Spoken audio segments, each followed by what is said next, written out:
proceed, please permit me to acknowledge distinguished guests joining us this morning.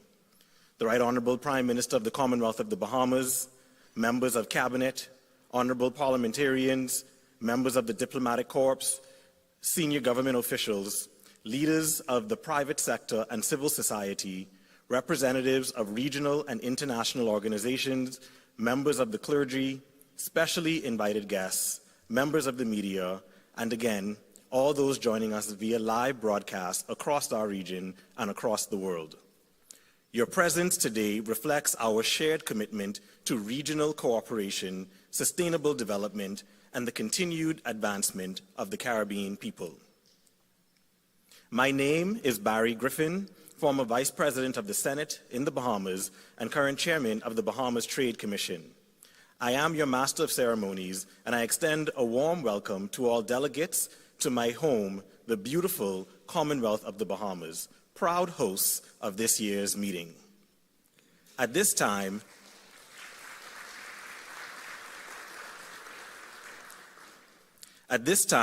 we are honored to invite you to witness a defining moment of this opening ceremony, the procession of the bank's governors.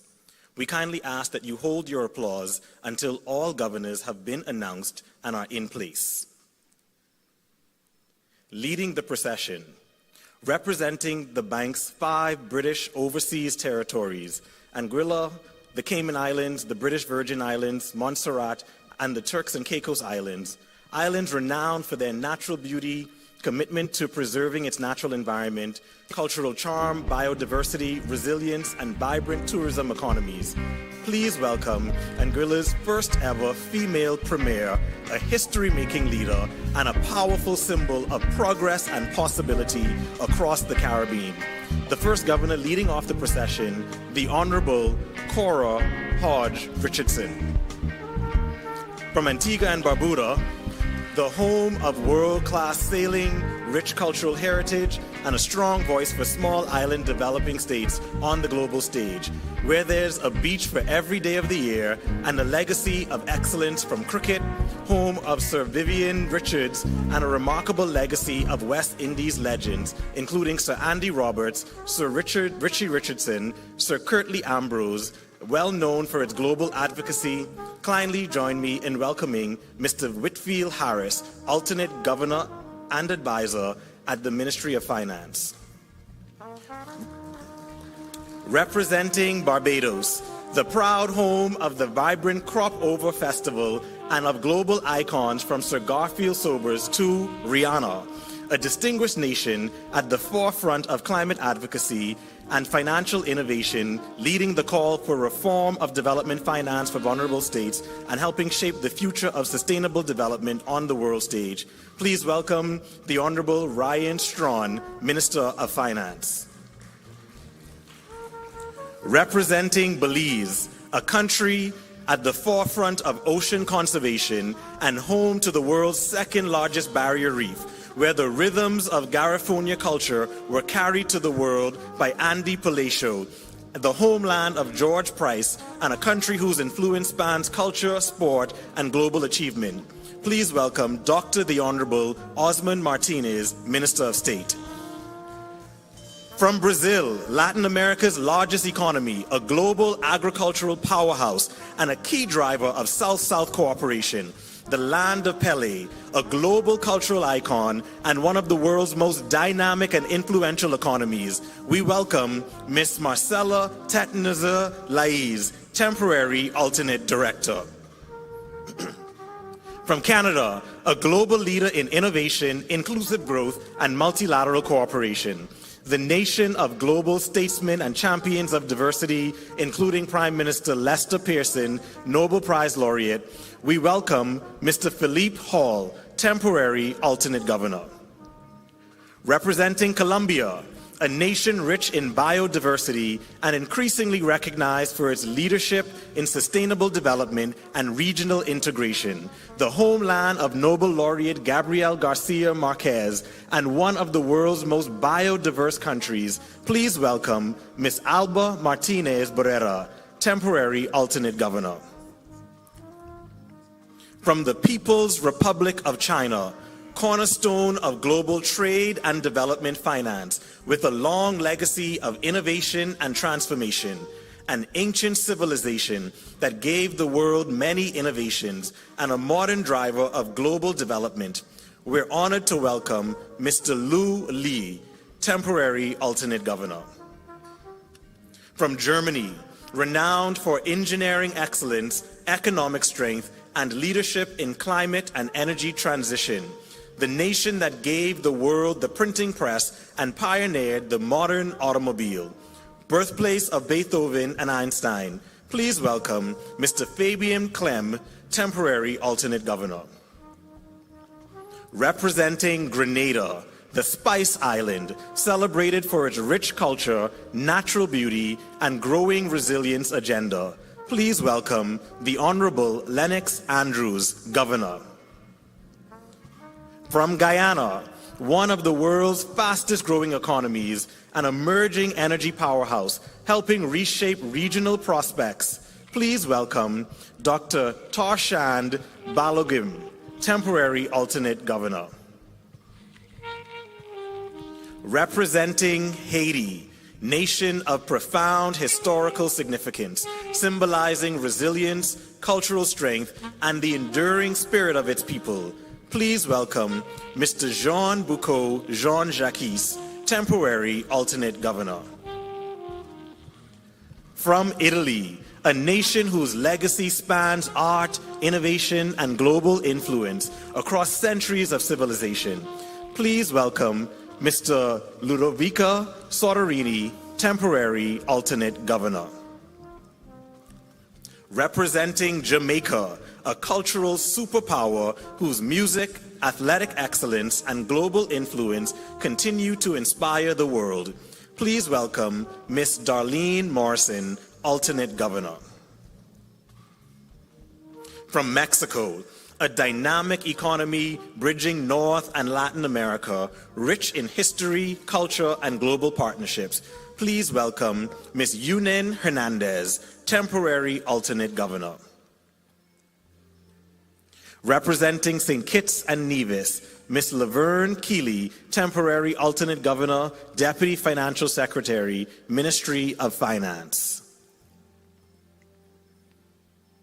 Representing St. Lucia, a nation of breathtaking beauty, home of Nobel laureates, and a champion of sustainable development, please welcome the Honorable Wayne Gerard, temporary alternate governor. From St. Vincent and the Grenadines, the gems of the Antilles, and a powerful advocate for climate justice and Caribbean resilience, please welcome Prime Minister and CDB Governor, Dr. the Honorable Godwin Friday. Representing Suriname, a richly diverse nation where cultures converge and biodiversity thrives, please welcome Mr. Vincent Fernandez, temporary alternate governor. From Trinidad and Tobago, the birthplace of steel pan and home to one of the region's most dynamic energy sectors, please welcome Mr. Dorian Noel, temporary alternate governor. Representing the United Kingdom, a long-standing partner in development finance and global economic leadership, please welcome Ms. Sarah Labat de Crieff, temporary alternate governor. And from Venezuela, one of the world's most biodiverse nations, rich in natural resources and cultural heritage, please welcome Ambassador Raul Licausi, alternate governor. We now also welcome to the stage the distinguished members of the head table. Please join me in receiving CDB's Bank Secretary, Ms. Alana Goodman, Vice President, Corporate Services, Mrs. Jillian Charles Golop, Vice President of Operations, Dr. Isaac Solomon, President of the Caribbean Development Bank, Mr. Daniel Best, Chairman of the Board of Governors. The Honorable Michael B. Halkitis, MP, Minister of Finance of the Commonwealth of the Bahamas. And ladies and gentlemen, please stand as we welcome the Prime Minister of the Commonwealth of the Bahamas, the Honorable Philip Edward Davis, KC MP.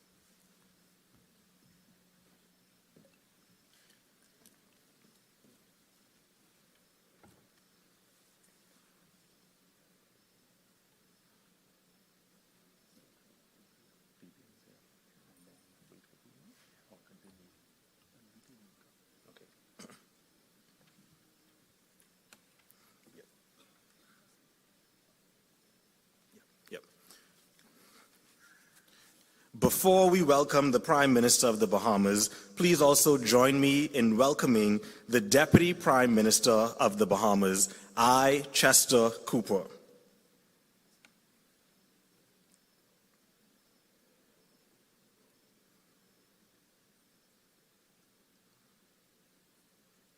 And now join me in welcoming the Prime Minister of the Bahamas, Philip Edward Davis, KC MP.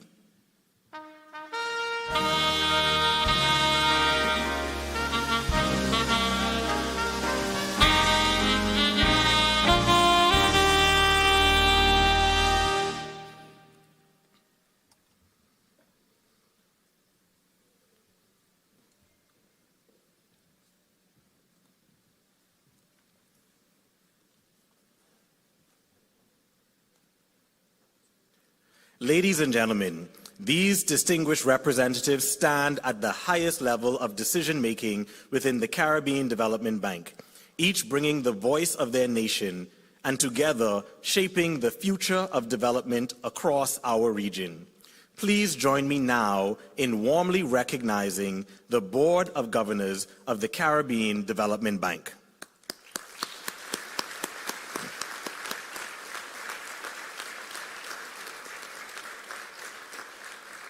We also wish to acknowledge the presence of the Honorable Dr. Natalia Wheatley, Premier of the British Virgin Islands. Ladies and gentlemen, the governors are now in place, and we are ready to begin the 56th annual meeting of the Caribbean Development Bank.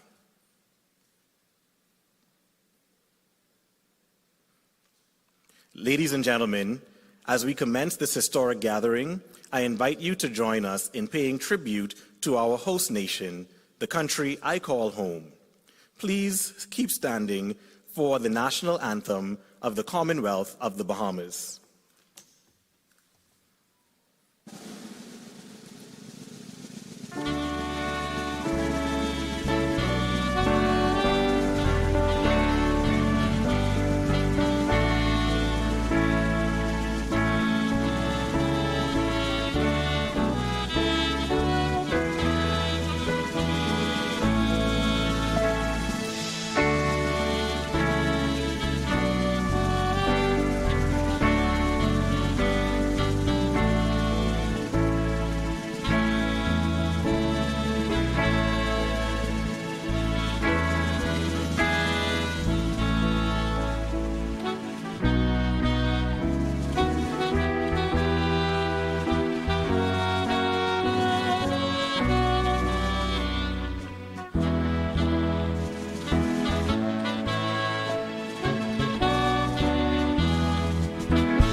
Thank you.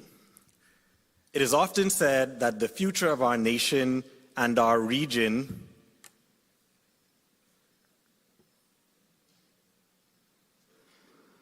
rests in the hands of our young people. This morning, we are delighted to showcase some of the finest young musical talent in the Bahamas. As you take your seat, please join me in welcoming the National Youth Orchestra of the Bahamas.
Please give another round of applause for our National Youth Orchestra.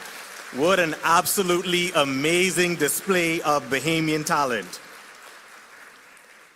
Now, I would be remiss as a Bahamian, and in particularly in the presence of our Prime Minister and our Deputy Prime Minister, who's the former Minister of Tourism, if I didn't use this opportunity to plug the Bahamas.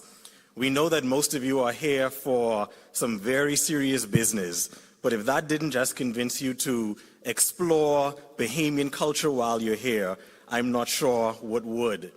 And even if you're not able to get out of the hotel and explore our culture, we beg that you put your toes in the sand, dip your feet in the ocean, and we're sure that you are going to want to return to the Bahamas.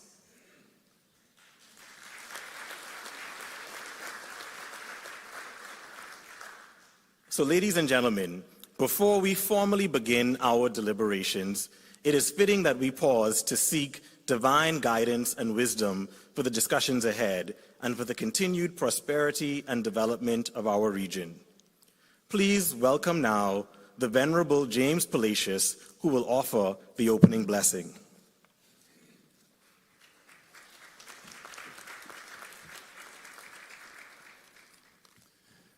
Let us pray. Good and gracious God, we acknowledge your presence and we thank you for it. Your presence among us during the course of this 56th annual meeting of the Caribbean Development Bank. We thank you for those who have come from near and far, not only to enjoy the fellowship, but to chart the course for many generations yet unborn. In a world of so many uncertainties, we thank you that we are such an excellent example of Caribbean unity and stability and success. Help us to humbly show the world what can be accomplished when Caribbean people unite. We thank you for our partners from distant land, as we thank you that we all share this common humanity. We thank you, Lord, and remember fondly those whose vision it was to found this august body. Let us remember that we sit in the shade of a tree we did not plant, and we are planting a tree in whose shade we will not sit. Bless our proceedings, Lord, and may it redound to your honor and glory and the building up of the Caribbean region, and indeed the world. In your Son's holy name we pray. Amen.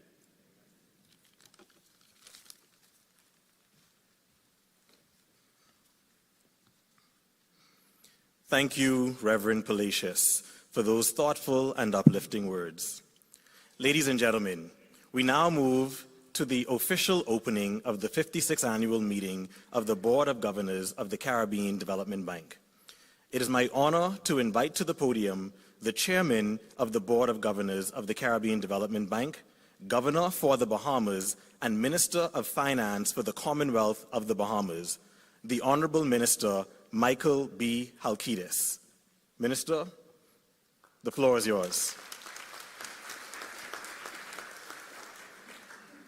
Thank you very much, Mr. Griffin.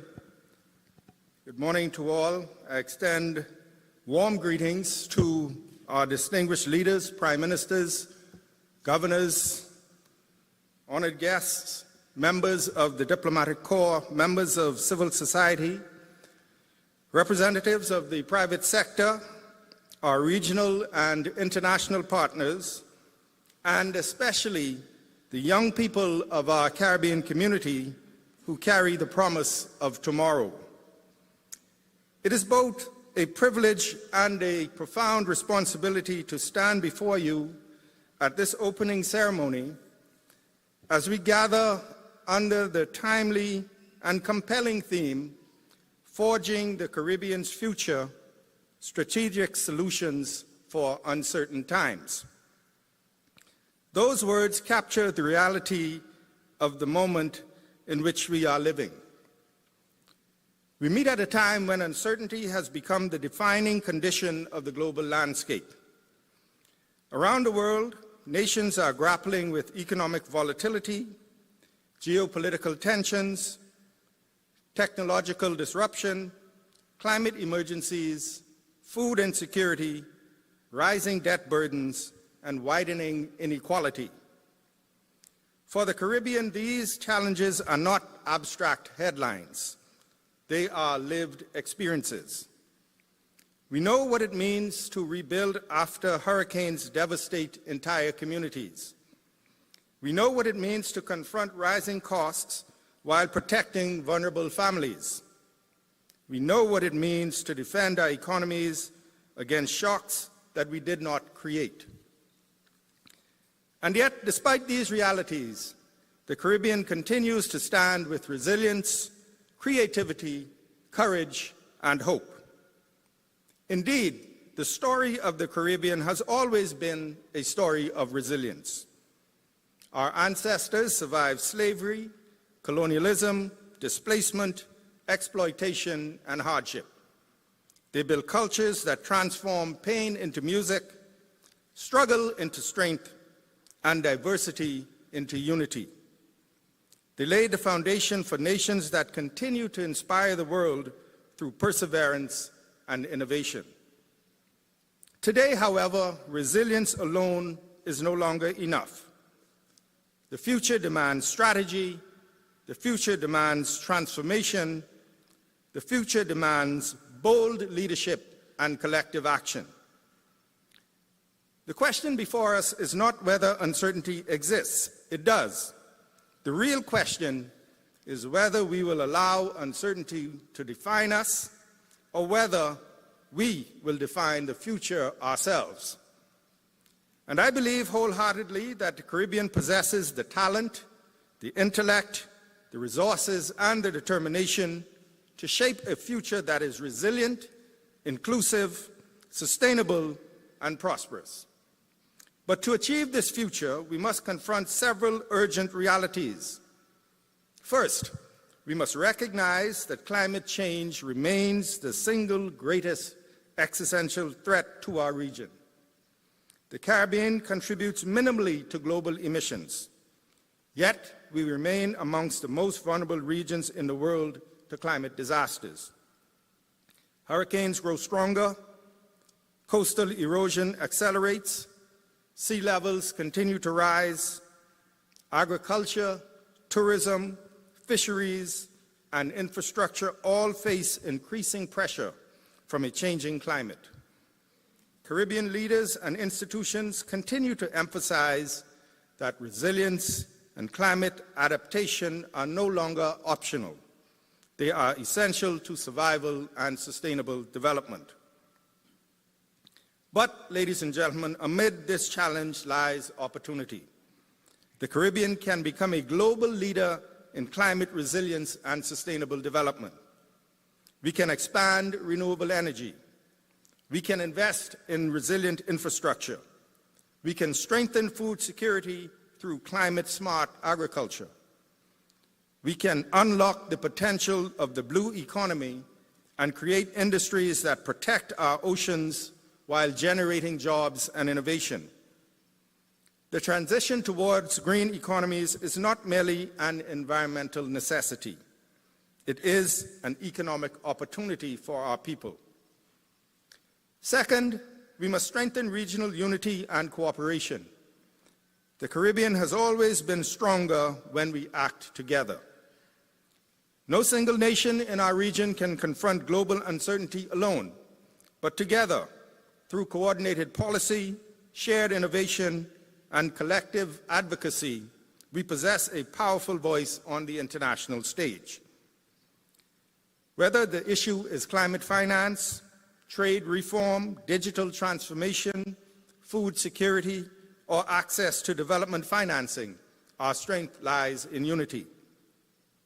As United Nations Secretary General Antonio Guterres recently stated, quote, "A unified Caribbean is an unstoppable force," end quote. And indeed, our unity must extend beyond governments alone.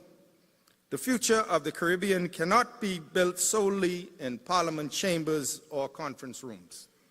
It must also be shaped by entrepreneurs, educators, farmers, artists, researchers, innovators, labor leaders, and youth advocates. It requires collaboration between the public sector and private sector, between academia and industry, and between civil society and policymakers. The challenges we face are interconnected, and therefore our solutions must also be interconnected. Third, we must place young people at the center of regional development. Across the Caribbean, young people are already leading change. They are launching businesses, driving technological innovation, advancing for climate justice, building creative industries, and reimagining what Caribbean leadership can look like. Yet, too many young people still face unemployment, migration pressures, limited access to financing, and unequal educational opportunities.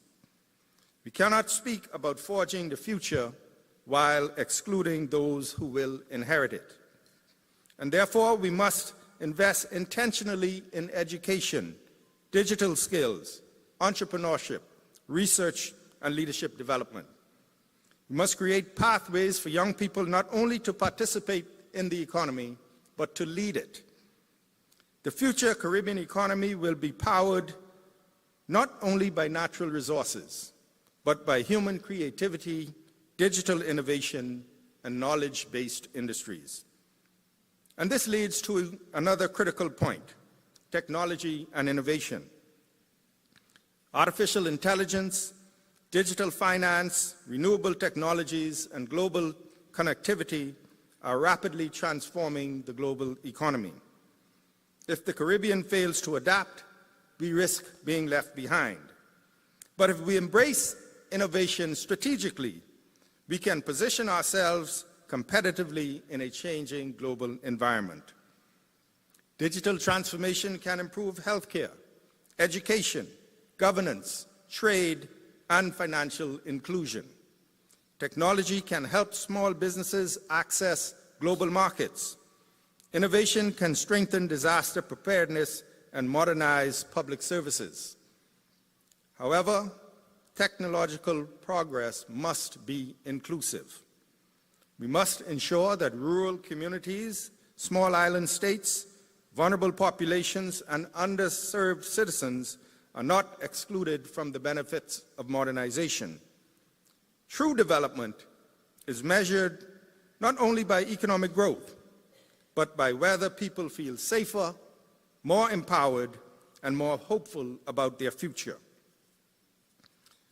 Ladies and gentlemen, the Caribbean also faces serious economic vulnerabilities that demand strategic solutions.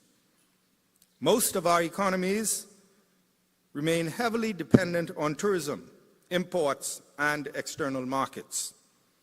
Global disruptions, from pandemics to supply chain crises to geopolitical conflict, have shown us the danger of overdependence. Economic diversification is therefore no longer a luxury. It is a necessity. We must strengthen agriculture and food production. We must support small and medium-sized companies. We must deepen regional trade. We must invest in manufacturing, logistics, renewable energy, financial services, and the creative economy. We must also advocate for fairer access to global financing systems that recognize the unique vulnerabilities of small island developing states. Caribbean institutions and international leaders continue to call for reforms to global financial systems that better account for vulnerability, resilience, and sustainable development needs. Too often, our countries are classified as middle income while carrying overwhelming debt burdens and facing repeated climate disasters. Traditional measurements fail to capture the true realities of vulnerability in our region. The Caribbean deserves development systems that are fair, equitable, and responsive to our circumstances. But even as we advocate globally, we must also act regionally. We must strengthen governance, transparency, and institutional capacity. Strong institutions create investor confidence. Strong institutions improve service delivery. Strong institutions help societies withstand crises and maintain stability during uncertain times. Caribbean development leaders continue to emphasize institutional strengthening as essential to resilience and long-term prosperity. But most importantly, ladies and gentlemen, we must maintain faith in ourselves. The Caribbean never lacked brilliance. We have produced world-renowned scholars, athletes, artists, scientists, innovators, and statesmen. Our cultural influence extends far beyond our geographic size. Our people continue to achieve greatness on every continent. What we need now is the confidence to believe that Caribbean solutions can solve Caribbean challenges. The future we seek will not arrive automatically. It will require vision, it will require sacrifice, it will require courage, and it will require partnership. But history has already shown us that when the Caribbean moves with purpose, extraordinary things happen. And so this morning, as we officially open these meetings, let us commit ourselves to more than dialogue. Let us commit ourselves to action. Let this ceremony mark the beginning of a renewed collaboration. Let it inspire innovative thinking and strategic partnerships.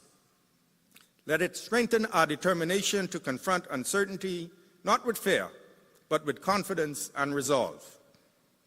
The Caribbean stands at a defining moment. The choices we make today will shape the opportunities available to future generations. They will determine whether our societies become more resilient or more vulnerable, more inclusive or more divided, more sustainable or more fragile. But I remain optimistic. I am optimistic because I believe in the strength of our Caribbean people. I believe in our resilience. I believe in our ingenuity. And I believe that even in uncertain times, the Caribbean possesses the power to forge a future of dignity, sustainability, unity, and shared prosperity. And so let us therefore move forward together with vision in our minds, courage in our hearts, and determination in our actions. Together, we can forge the Caribbean future we deserve. Thank you, and may these meetings be productive, inspiring, and transformative for our entire region. Thank you very much, and good morning.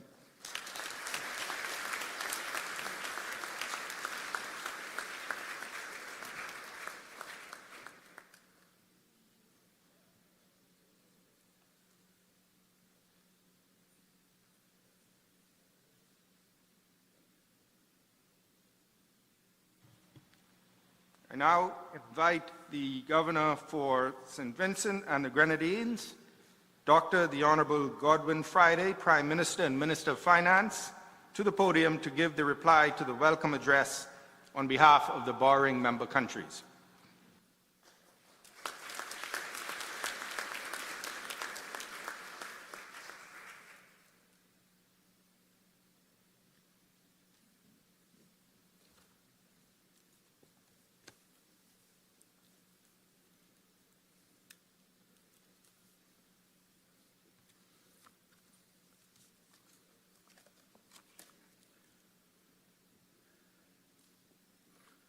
Good morning,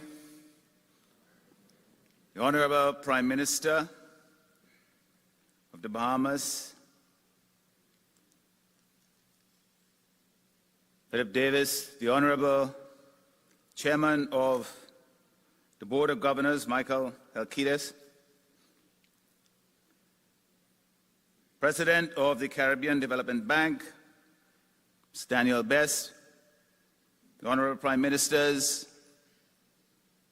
Premiers, Ministers, fellow governors, members of the Board of Directors, distinguished guests, ladies and gentlemen, thank you for giving me the opportunity to respond to the welcome address on behalf of the borrowing member countries of the bank. I feel blessed.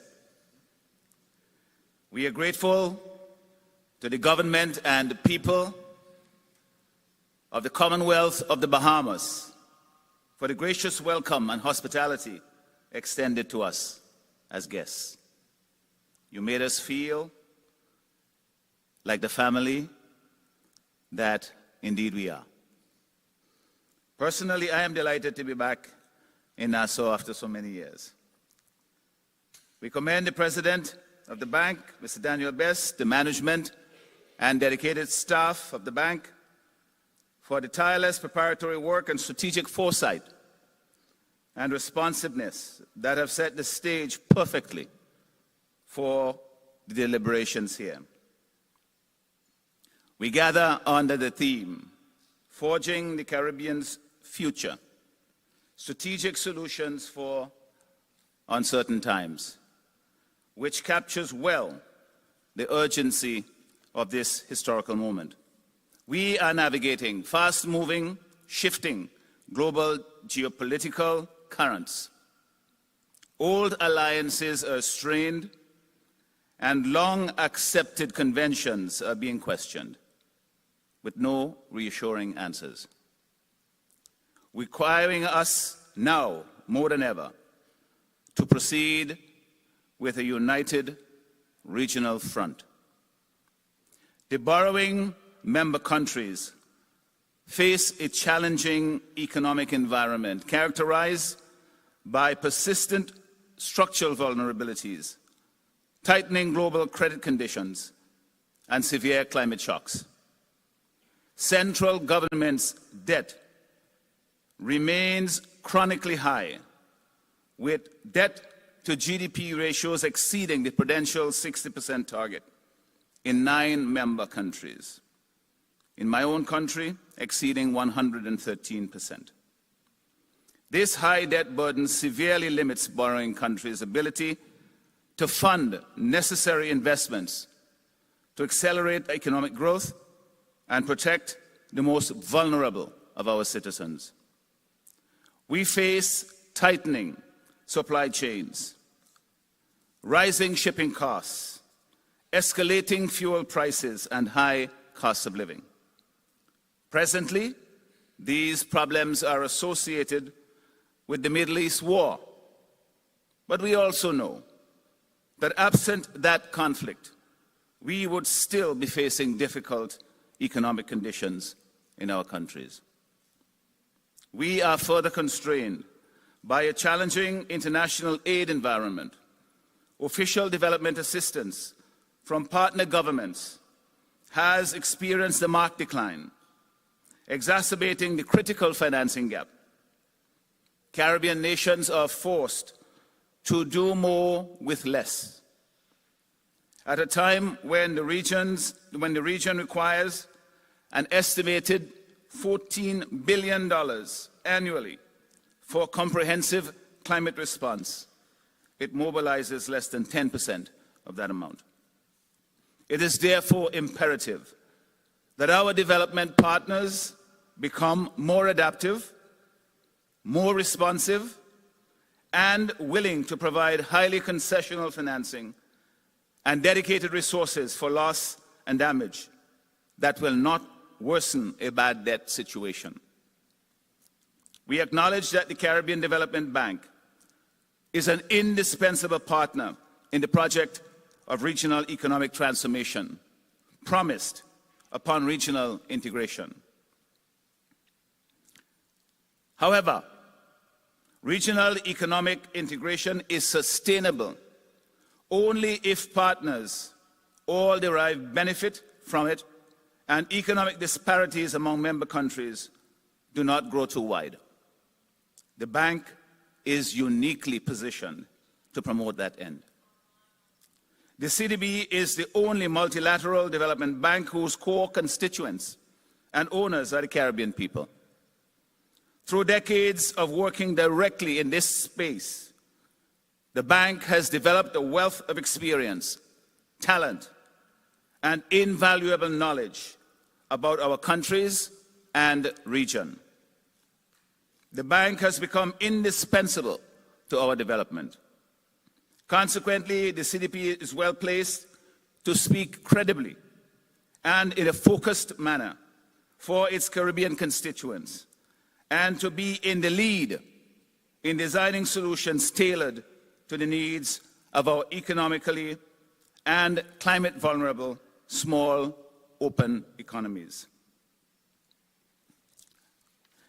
A striking demonstration of this transformative impact is observed in my own country, in St. Vincent and the Grenadines, which after decades of repeated severe shocks have seen efforts on the part of our country and the bank to develop resilient infrastructure. The modern port in Kingstown, the school improvement projects, the road management and rural road programs, all fortify our country in the face of shocks. These interventions prove that when targeted CDB capital is merged with local knowledge, it has the power to transform lives, elevate communities, and build climate-resilient economic assets. To safeguard Caribbean futures, the borrowing member countries call for greater collaboration in building resilience in a comprehensive way, spanning environmental, economic, and social dimensions. This comprehensive resilience framework must guide the bank's operational priorities in the years ahead. The Caribbean has entered the 2026 hurricane season, still nursing severe wounds inflicted by Hurricane Beryl in 2024 and Melissa in 2025. We are familiar with the enormous economic toll those extreme weather events extracted, and therefore must respond effectively. The environmental strategy of the CDB and borrowing countries must focus on building climate resilience economic assets, upgrading coastal infrastructure, and expanding early warning systems. The bank's Climate Change Project Preparation Fund is critical in resolving resource bottlenecks, enabling timely and enhanced capital flows for adaptation. Economic resilience requires that there be support for countries that absorb shocks while sustaining inclusive growth. The borrowing member countries must aggressively pursue economic diversification across modern frontiers, including digitalizing public services, reducing high fossil fuel imports by exploiting renewable energy sources such as the geothermal projects in Dominica and St. Kitts Nevis, and investing aggressively in solar power. Promoting sustainable use and management of our marine resources, and promoting value-added agro-processing to enhance domestic food security, reduce food imports, and encourage export. Growth, is misguided and unsustainable if it leaves vulnerable populations behind. Social resilience requires strengthening people's ability to withstand shocks by expanding access to essential services and developing responsive and effective social protection systems. Key initiatives like the Basic Needs Trust Fund must continue to act as flagship community development programs, creating inclusive, safe environments across participating countries. Borrowing member countries express their support for the bank's institutional reform agenda, known as CDB Forward, which envisages reforms in governance, in addressing the implementation deficit or gap, workforce considerations, making the bank's operating model more proactive and client-centered. Considering our structural challenges in the region, The bank must make its development impact felt with greater speed and with far more reach. The borrowing member countries have delivered a clear mandate. We must move swiftly to implement the transformative reforms to eliminate friction and drive our institution forward. The need is urgent, and therefore the time to act is now. The borrowing member countries urge the bank to accelerate project implementation, address the persistent issue of undisbursed loans, and reform its procurement frameworks by adopting digital tools and risk-based approaches. We also encourage the bank to aggressively embrace and leverage partnerships with other multilateral development banks, as well as bilateral development partners, to mobilize private capital and maximize co-financing.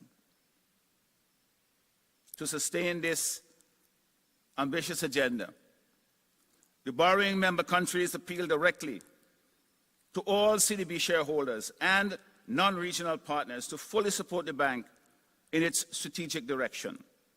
The 10-year strategic plan requires robust capital backing and expanded resources. In this regard, full support must be given to the Special Development Fund, SDF 11, which remains the lifeblood of concessional financing for the region's vulnerable members. Resistance, adaptation, and an unconquerable spirit define the historical experience of the Caribbean people. Despite our limitations, we continue to deliver better lives for our people. However, the region's development path must not be defined or be limited by our vulnerability. It must be shaped by our deliberate choices, our capable institutions, and by regional solidarity. In the words of Sir Arthur Lewis, the bank's first president, and I quote, "The Caribbean people can solve their own problems. But first, they must find the secret that will put hope, initiative, direction, and an unconquerable will into the management of their affairs." That advice remains relevant today. Let us enter these meetings committed to working collaboratively on these vital governance reforms and sustainable development pathways. And may our choices foster a stable, inclusive, and thriving Caribbean that is sustainable for generations to come. I thank you, and God bless.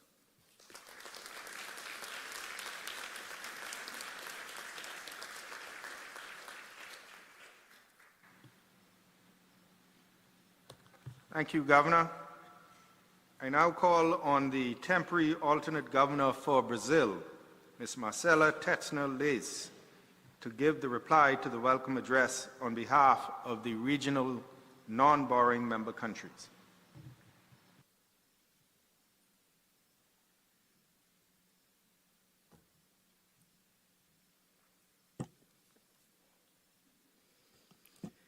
Good morning. Dear Honorable Prime Minister of the Bahamas, the Most Honorable Philip Davis, President Daniel Bast, esteemed members of the bank seated at this table, and all the CDB members, fellow governors and directors, and distinguished guests attending the 66th annual meeting of the Caribbean Development Bank. Good morning to you all. It is a great honor to be here representing regional non-borrowing members country, and particularly Brazil, at the highest level meeting of the Caribbean Development Bank. The importance of the CDB extends far beyond the borrowing countries of the Caribbean, as the bank fosters dialogue, cooperation, and development across the wider Latin American and Caribbean region and beyond.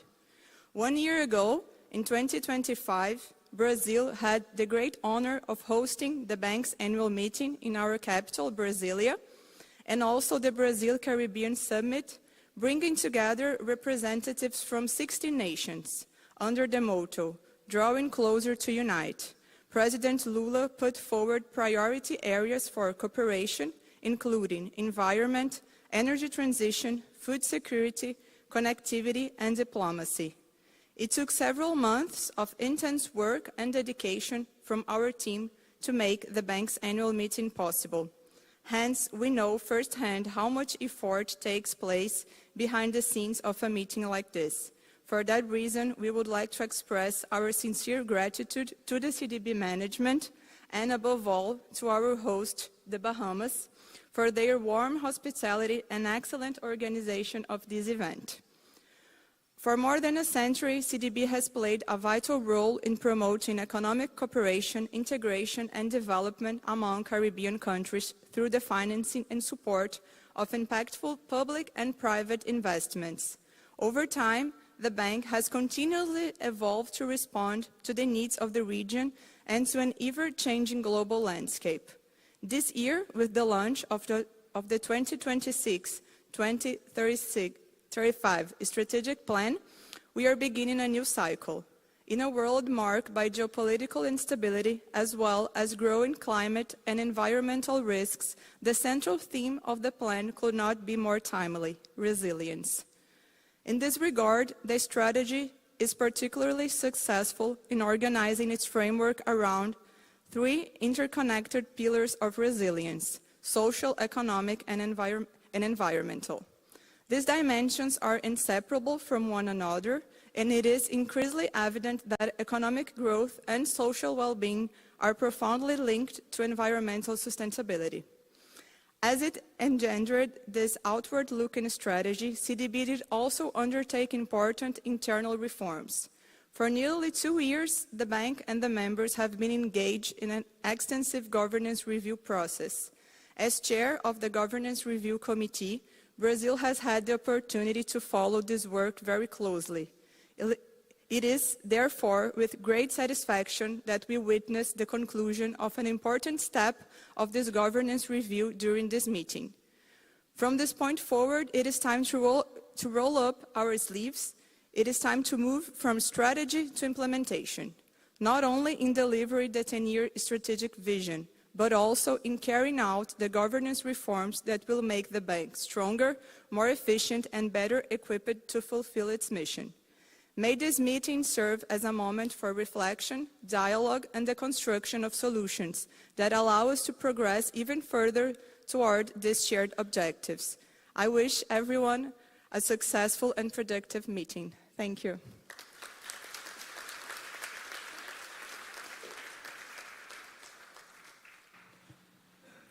Thank you, Governor. And finally, I call on the temporary alternate governor for China, Mr. Liu Lei, to give the reply to the welcome address on behalf of the non-regional, non-borrowing member countries.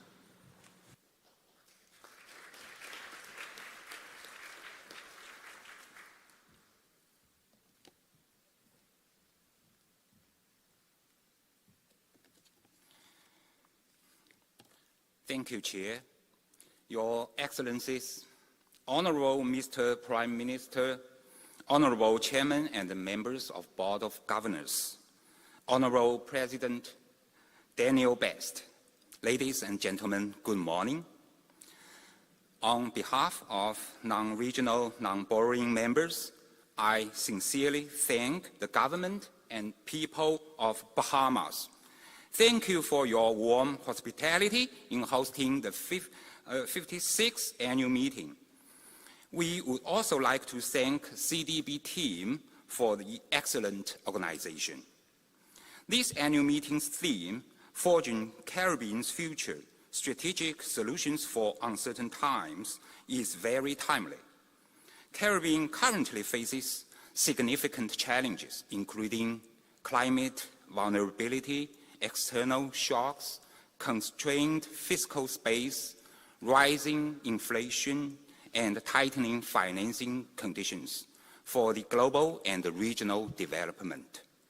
In this context, building and maintaining strong institutions, deepening partnerships, and delivering at scale will be essential to sustaining progress. We greatly value our partnership with the Caribbean and our membership in CDB, and we are proud to work together to strengthen resilience, reduce poverty, and promote inclusive and sustainable growth across this region. We would like to recognize the strong momentum established under the leadership of President Daniel Best. Since he took office in February 2025, in a very relatively short period, the bank has made progress sharpening its strategic direction and has achieved many important milestones.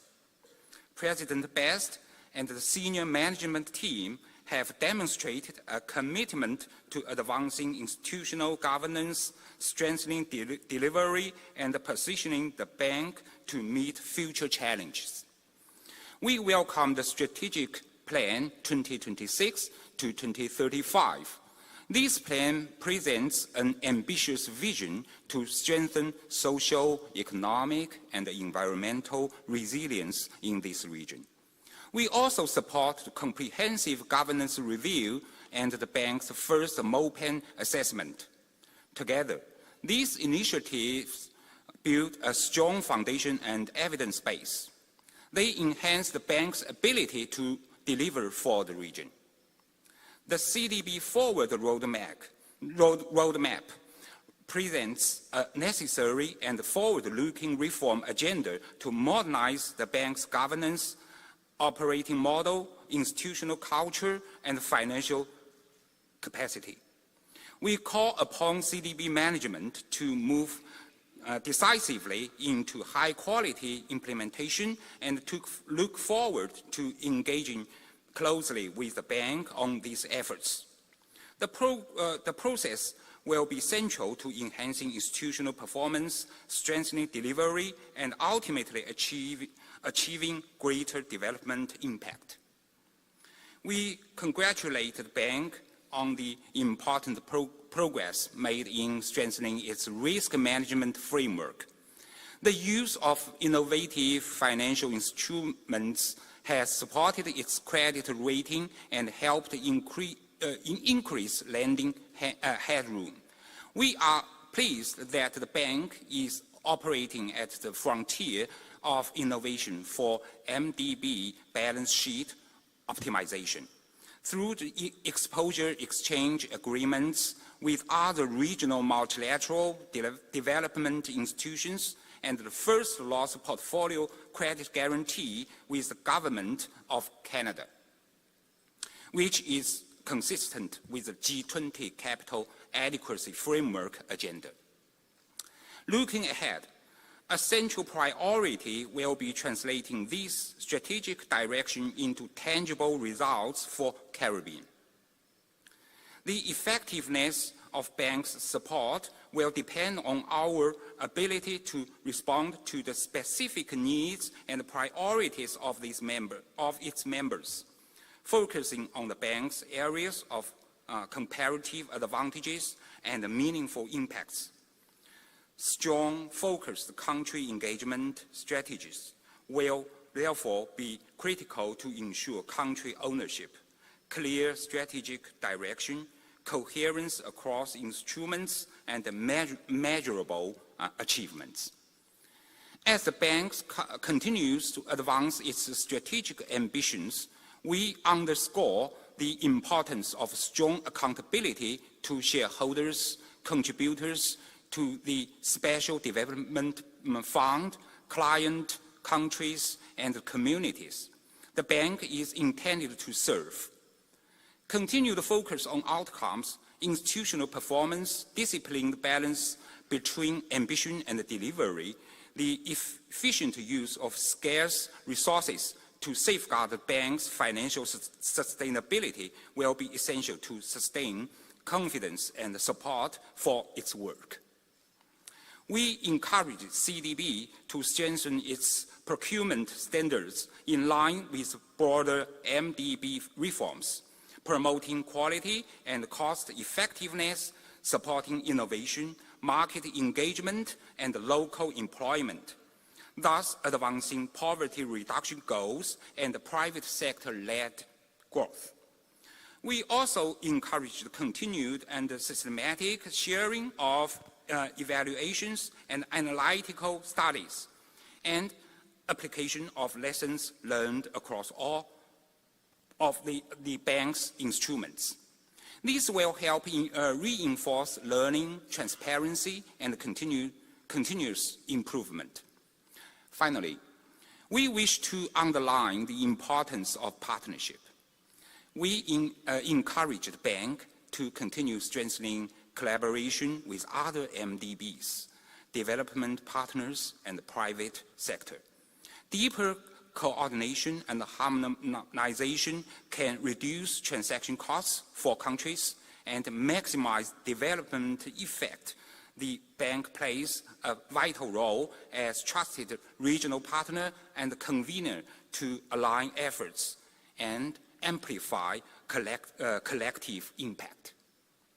As always, China, together with other non-regional, non-borrowing members, stands ready to continue working in partnership with the bank. We believe that through partnership, we can turn today's strategic choices into lasting outcomes to support resilience, inclusion, and sustainable growth across the Caribbean. Congratulations for this excellent annual meeting. Once again, thank you.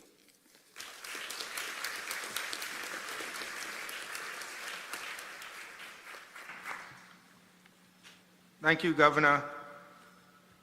I now invite the President of the Caribbean Development Bank, Mr. Daniel Best, to the podium to address the meeting. President Best.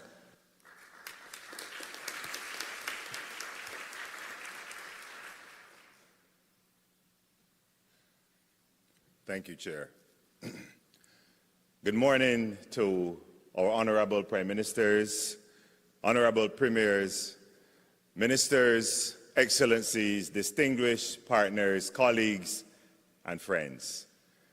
There could not be a more fitting time or place for us to gather for this, the 56th annual meeting of the Board of Governors, than here in the Commonwealth of the Bahamas.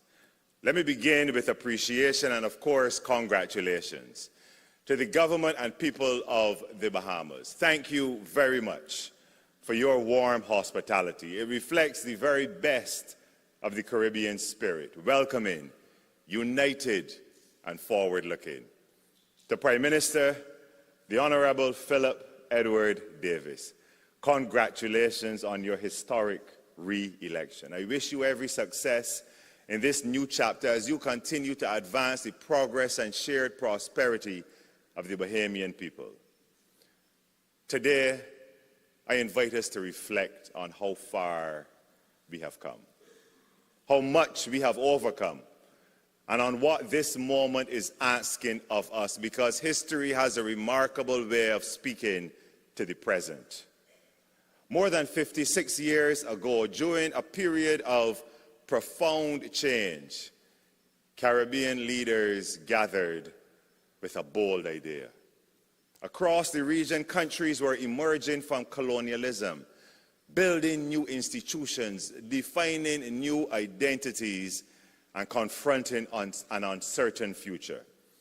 In the face of those realities, those leaders understood something very important.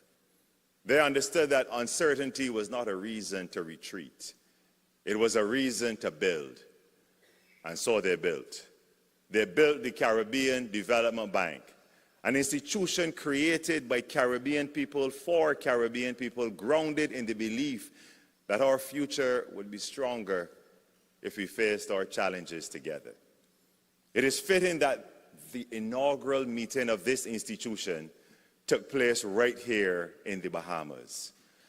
We returned here in 1980 as countries confronted difficult economic conditions. We gathered again here in 2010 amid the aftermath of the Great Recession. And now in 2026, we meet once more in a world marked by geopolitical fragmentation, climate volatility, technological disruption, public health risk, and shrinking development finance. Different crises, different circumstances, but the same question. How do we build a stronger Caribbean in uncertain times? Friends, uncertainty is not new to us. It is part of our region's story.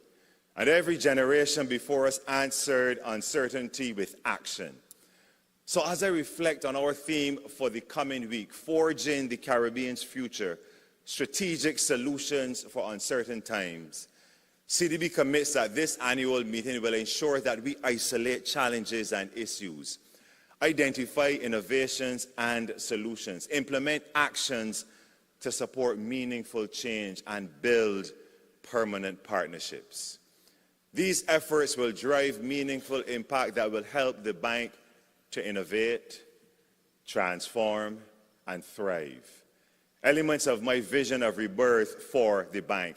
At the bank, we recognize that many of the challenges we face are not new, but they are being intensified by a rapidly changing global landscape. The impacts of climate change are now more pronounced than ever before. I had the opportunity to visit Jamaica in the immediate aftermath of Hurricane Melissa. And what I witnessed was nothing short of gut-wrenching. Communities flattened, homes gone, and a hospital barely standing. And yet within those damaged walls, nurses and doctors pressed on, working tirelessly to care for the injured, because that is who we are as a region. We persevere even in the face of devastation.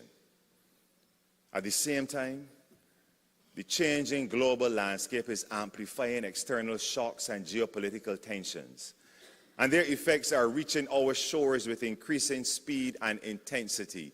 We see it in rising oil prices. We feel it in supply chain disruptions that threaten our food security. Uncertainty is now the norm. And as we become more interconnected, the pace of technological disruption is transforming all aspects of our economies and societies. It is present in rural communities where households still struggle with basic connectivity. It is evident in the growing cybersecurity threats that put our personal and national data at risk.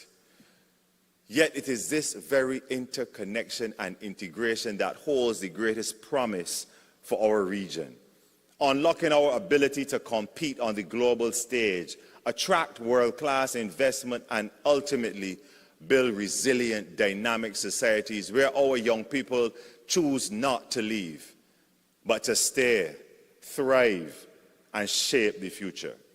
Our strength lies in our shared history. Our opportunity lies in our common challenges, and our success will be determined by how boldly we embrace regional collaboration and partnership so that we can do better, move faster, and grow stronger together. Friends, since we last spoke in Brasilia in 2025, we have been busy. We have approved and disbursed in excess of US $400 million to advance critical infrastructure, strengthen educational outcomes, support climate change and disaster response, and strengthen the development of the private sector across our region.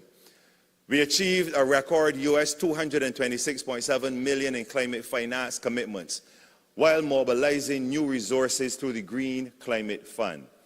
Notably, 3 CDB-led GCF proposals were approved, including the first single-country GCF project right here in the Bahamas, strengthening water security and resilience to future storms. Across the region, we are driving impact at scale. In partnership with IDB and regional governments, we are leading a unified effort to retrofit homes in more than 15 countries, transforming vulnerable housing into resilient shelters and protecting millions of Caribbean families from climate shocks. At the community level, resilience continues to grow. Through the Basic Needs Trust Fund, 92 projects have been completed across 9 countries, with a new $53.6 million cycle approved. But we are not stopping there. Our new 10-year strategic plan, 2026 to 2035, is anchored, as you have heard, in social, economic, and environmental resilience, because resilience must shape every investment we make. To translate this into action, we are focusing where it matters most. First, our youth. Nearly half of our population is under the age of 30. Yet too many remain disconnected from opportunity. This is not just a social challenge. It is an economic one. Our strategy prioritizes skills, entrepreneurship, and access to finance so that our young people can build their futures here at home. Let me tell you about Nkrumah Fong. Nkrumah is a young Jamaican innovator and founder of Ceres Labs, who is turning climate ambition into action with Vector One, a pilot technology designed to reduce emissions from vehicles, ships, ports, and generators and buildings. His breakthrough was accelerated through a CDB-funded regional clean tech incubator, implemented with the Caribbean Climate Innovation Center. With targeted support, he transformed an idea into a cutting-edge carbon absorption solution. Vector One shows how CDB investment in youth and innovation is driving climate resilience and green growth in the Caribbean. Second, stronger institutions. Development is about more than financing. It is about delivery. The real test is whether we can turn ideas into outcomes and commitments into tangible improvements in people's lives, because citizens do not experience strategies, they experience results. In Belize, our engagement went beyond financing. CDB supported an institutional diagnostic and governance reform program for the Development Finance Corporation, strengthening its governance, its operations, governance, and long-term sustainability. Today, DFC is a leading development finance institution in Belize, supporting private sector development through business lending, mortgage financing, and student loans. Third, climate action. Climate risk is not a future threat. It is our present reality. We are scaling up investments in resilient infrastructure, renewable energy, and disaster preparedness, while working with partners to unlock innovative financing to strengthen our region's resilience. By supporting institutions such as the Caribbean Center for Renewable Energy and Efficiency and the Caribbean Disaster Emergency Management Agency, we are helping to strengthen regional coordination, technical capacity, and policy coherence, ensuring that countries are better equipped to plan, respond, and deliver at scale. At its core, therefore, this strategy is about people. The entrepreneur seeking opportunity, the farmer facing uncertainty, and the young person deciding where their future lies. Resilience is not built on paper. It is built in lives. As I shared last year, this is a moment of rebirth for CDB. That is why we have developed an ambitious but practical reform program called CDB Forward. This is the vehicle that will allow us to increase our strategic plan's developmental impact. It is the bridge between vision and execution and rests on 4 pillars: an uncompromising culture of excellence, an improved operating model, enhanced governance and accountability, and strengthened financial capacity. CDB Forward speaks to how the bank must change, but more importantly, to why that change matters for our citizens. The cultural aspect is about who we are as an institution. For the bank, it means building a stronger sense of purpose, accountability, collaboration, and service. For the people we serve, a stronger culture means a bank that listens better, works more closely with countries, and remains deeply committed to improving lives through responsive and values-driven development. The operating model is about how we work. For the bank, it means becoming more agile, efficient, and effective in the way we design, finance, and implement our operations. It is about reducing delays, strengthening delivery, and making sure that our systems support results. For you, our clients, this means development support that reaches you faster, projects that are better prepared and better executed, and solutions that are more closely matched to their needs. Governance and accountability are about trust. For the bank, this means clearer roles, stronger oversight, and better decision-making. For you, it means confidence that the institution is acting with integrity, stewarding resources wisely, and remaining focused on outcomes that matter. Financial capacity is about strength and possibility. For the bank, it means ensuring that we have the resources, tools, and financial resilience to respond at scale, at the scale this moment demands. For the people we serve, it means greater access to financing, stronger support for resilience and growth, and a bank that can do more to help countries confront climate risks, debt pressures, and developmental challenges.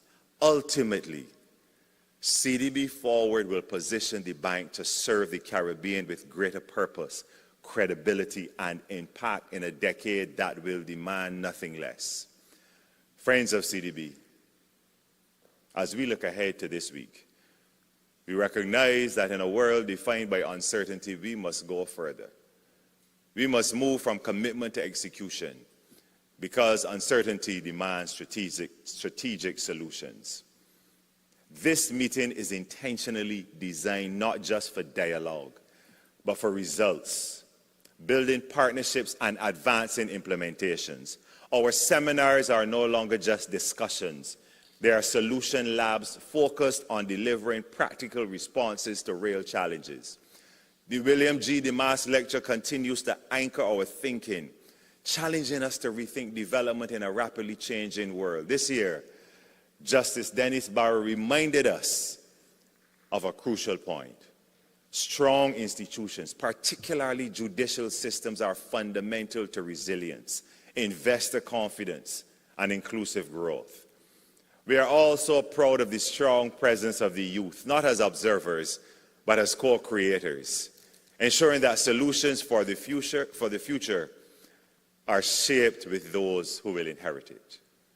Our platforms reflect this shift from ideas to action. The impact room is where strategy meets execution, advancing projects, partnerships, and private sector engagement. EdgeX connects innovation, technology, and development. From Dr. Ray Julian Furlong's work on transportation systems to our very own economist analysis of global uncertainty, these sessions focus on data-driven, forward-looking solutions. The Breakfast Exchange brings partners together to tackle financing and structural vulnerabilities facing SIDS, including climate and agricultural resilience. The President's Chat, with leaders from CABE and the OPEC Fund, centers on collaboration and how development institutions must evolve to respond effectively to today's challenges. But the true strength of this meeting lies in its people, governments, the private sector, IFI partners, civil society, academia, and voices too often unheard. Because inclusive solutions are the only ones that will ultimately endure. Friends, the moment before us is urgent, but it is also full of possibilities. The challenges we face are real, but so too is our capacity to overcome them together. And I say this with confidence because when I look across this room, I see something far more powerful than uncertainty.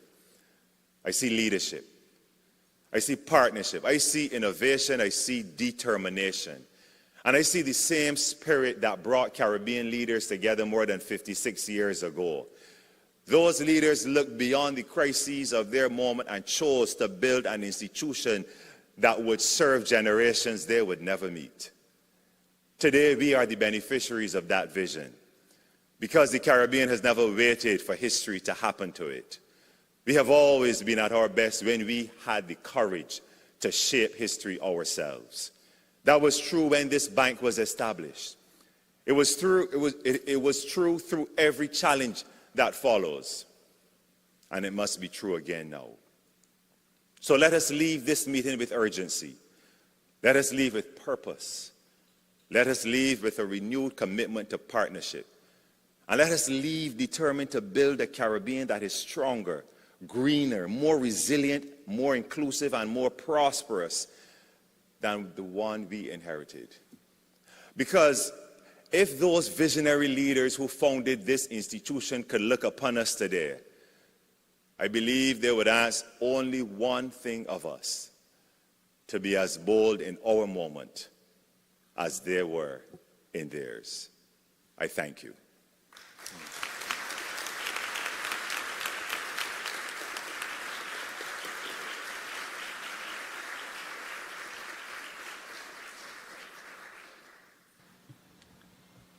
Thank you very much, President Best. I now invite the Prime Minister of the Commonwealth of the Bahamas, the Honorable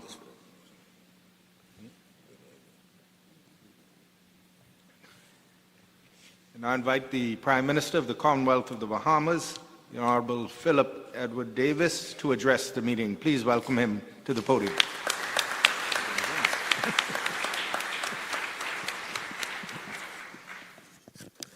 I adopt the protocol established and just welcome each and every one of you here. It is my honor, of course, to welcome you to the Bahamas and to open this 56th annual meeting of the Caribbean Development Bank. To every governor, every minister, and every partner who traveled here to be with us, I just say welcome. You've come to a nation that sees this bank as one of our own. It was built by our region. It answers to our region. It carries the purpose of our region. We have called this gathering Forging the Caribbean's Future. It is a strong theme, but we should be honest from the start, because honesty is the only foundation that holds. You cannot forge a future with borrowed fire. The world as it is has grown smaller, not larger. Capital that once moved freely now hesitates at our shores. Our banks lose correspondent relationships, and our businesses are cut away from a financial system that the rest of the world takes for granted. We are told, often at the same time, that we are too small to matter on the one hand, and too prosperous to be helped on the other. A single storm can erase a year of our national income in one night. That same storm can disqualify us from the financing we need to recover, because a formula written in a distant capital has decided that we are ineligible because we have graduated. Let me say in a series of terms, we do not feel like graduates when the seas around us are rising. Climate finance, when it arrives, comes late, and too often it comes as a debt burden to our state. So we rebuild, but we borrow to rebuild, and the debt we carry crowds out the schools, the clinics, and the ability to invest in other opportunities that we owe our people. This is the world as it is. You know it. I'm here to name it honestly because no lasting progress is built on a borrowed truth. We also have to be honest about ourselves. For too long, we have treated endurance like achievement. We have survived hurricanes and pandemics, debt and downturns, and we have called that strength. It is strength. But this morning I must say the harder thing. We have been resilient for so long that we have begun to mistake survival for progress. Surviving the storm is different from changing the conditions that create it. Enduring the old order is different from building a better one. A region that learns only to survive will be asked to survive again and again and again until survival is the only thing it knows how to do. And I say we, without exception, because the Bahamas lives with the same reality. We too have lived as tenants in a house we did not build, following rules drafted in rooms where we had no seat. I'm here as a leader who believes the time to build has arrived. Our own home. That is the truth at the center of our gathering. The global financial architecture was not designed for us. It was designed without our storms, our scale, and our future in mind. We've been tenants of this architecture across generations, and the rent keeps rising. The rules keep changing without our consent. And no outside power is coming to fix it for us. So we are left with one clear path. And I ask every governor in this hall to consider it. If we will not write the rules of our own financial future, then we will be left only to discover how to survive within the rules of others. Those who refuse to write the rules will, in the end, become tenants subjected to a state of perennial survival. There's no easier path. We simply wait for the house to repair itself. And we cannot do that. We're not the first to face this choice. I want to tell a story because it may be the most important thing I say to you this morning. Africa faced the same choice. African nations were told what we were told. Too great a risk, too fragmented, too small to be financed at scale. And Africa made a choice. Africa did not knock louder. Africa built its own door. They founded the African Export-Import Bank, Afri-Exim Bank, an institution to finance African trade on African terms. They did not wait for permission. They began the work themselves. Look at what that institution can do now. This year, Afri-Exim Bank raised its commitment to our region from $3 billion to $5 billion. More than $750 million has already reached our region. A pipeline of more than $2 billion is still to follow. They are building a trade center in Bridgetown, and they've turned their attention to something that should get the attention of everyone in this room: the creation of a Caribbean Export-Import Bank, a Caribbean Exim Bank, an institution that could finally be our own. We should be clear about what this means. It was not charity passing down from north to south. It was solidarity rising from south to south. It was one part of the global majority saying to another, we have built our own house, now we will help you build yours. Africa did not wait. The only question that remains this morning is whether we will. And I know what gives us some pause. It is not the cost of building. It is what I call the quiet doubt. The doubt that we can't act together at all. There are some, even in this room, who feel the pull of a familiar temptation to place one nation first, to pursue the national interest alone, and to leave the regional interest to fend for itself. I understand that temptation. Every leader here answers first to their own people. That is not a weakness. It is the duty of office. There is an African proverb that speaks directly to this moment. If you want to go fast, go alone. If you want to go far, go together. The Caribbean has never needed speed. The Caribbean has always needed distance. And no single one of our economies, no matter how determined, can travel that distance on its own. So we must not allow ourselves to be turned against one another, competing for the same scarce capital, the same investor, the same narrow advantage, while the architecture that disadvantages every one of us is left untouched. When we are set against each other, we never win. And we must not tear down the institutions we have already begun to build for ourselves.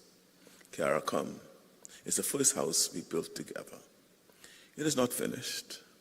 It is not perfect. No union of free nations is ever perfect. But you do not abandon the house you are building because the wind grows harder or because a door begins to stick. You stay and you finish the work. We are a nation where our union is weak. We should strengthen it. Where it is broken, we should repair it. Where it has fallen short, we should not walk away. We should ask the harder question of how to make it work. Whether we choose to act together or apart, one truth will not bend to our preference. The same tide that lifts one of our islands lifts them all. The same storm that floods one of our shores threatens every other. We may sail under different flags, but we are passengers in the same vessel. No one bails water from one end of a sinking ship and claims he is safe. Some will say that this kind of ambition is wrong for uncertain times. I believe the opposite. Uncertainty is the reason to build. A sailor does not wait for calm water to learn his craft. He learns because the sea will never be still. So let me be practical, because a vision without a plan is only an idea. We must pool the strength we already have. No single Caribbean economy can finance its future alone. Together, we are a market the world has every reason to take seriously. It is no longer enough to be a region the world is willing to invest in. We must become a region willing to invest in itself. We must no longer accept that a credit rating built for a continent that should decide the fate of an archipelago. We must create tools of our own, regional guarantees, blended finance, mechanisms that reward our resilience instead of punishing our geography. We should be measured by the future we are willing to finance, not by the disasters we are forced to survive. We must use the institutions we already have, beginning with this one. The strategic plan of this bank for the years 2026 to 2035 gives us a foundation. We should build on it, not around it.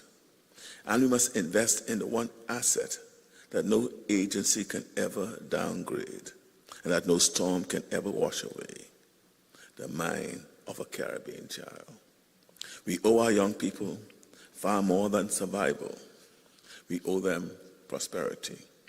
And we owe them something even more powerful: a reason to stay in the region. Today, too many of our brightest leave these shores and do not return because the future they want is being built somewhere else. Every gifted mind that leaves tells us something about the future we have offered them. We must change that verdict. We owe our children more than a region to inherit. We owe them a region worth staying for. We should give them an education that teaches more than endurance. It must teach them to be curious, to question, to imagine, and to compete with any mind in any place in a world that changes faster than any curriculum can follow. A region that values curiosity. Curiosity is a region that can never be left behind. The future will not belong to those who simply endured it. It will belong to those who dared to build it. So let me be clear about where we now stand. This is not a storm to be waited out. It is a tide that has already turned. We do not seek a final room in another's house. We are laying a foundation of our own. We do not ask for a seat at a table that others have set. We are building the table. And we are no longer the small, the vulnerable, the high risk on another's ledger. We are the place where the Caribbean comes to forge its future. That is the name written on the door of this gathering. It should become the name on the door of the house we build. So what does this ask of us? It asks us to accept that resilience is no longer enough. Surviving a shock is not the same as shaping a future. A region that only endures will remain poorer, more fragile, and more dependent than it needs to be. And what must we do now? We must build. We must deepen our partnerships with Afri-Exim Bank, for example. We must move from speaking of a Caribbean Exim Bank to bringing one to life. We must give this bank's plan our political will, not polite applause. And we must finance the ambition of our children with the same seriousness we give to our debt. We cannot build the future of the Caribbean on the old order. That order is passing, and nostalgia for it is no strategy at all. This must be the era of possibility. But possibility is not a feeling we talk into existence. It is an institution we build with a balance sheet, with a building, and with a name. We have been tenants long enough. We are no longer asking for the keys to a house we did not build. We are laying the foundation of one that we will. History should not remember us as a generation that survived the old world. It should remember us as the generation that built the new one. To every nation of this region, ready to do the work, I say this morning, the Bahamas will build with you. Thank you. Together, let's forge this future with our own fire, with our own hands. Thank you.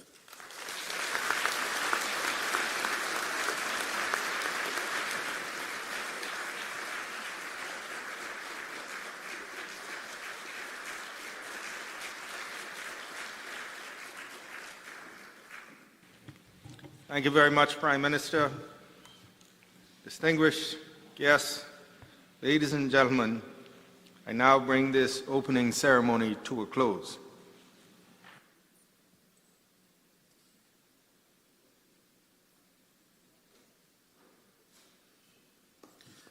Thank you, Mr. Chair. We ask that all guests and attendees remain seated as the head table now leaves and proceeds to take a group photo, and the head table will be followed by all of the governors. We also ask that all governors return to this room after the photo session for 12:30.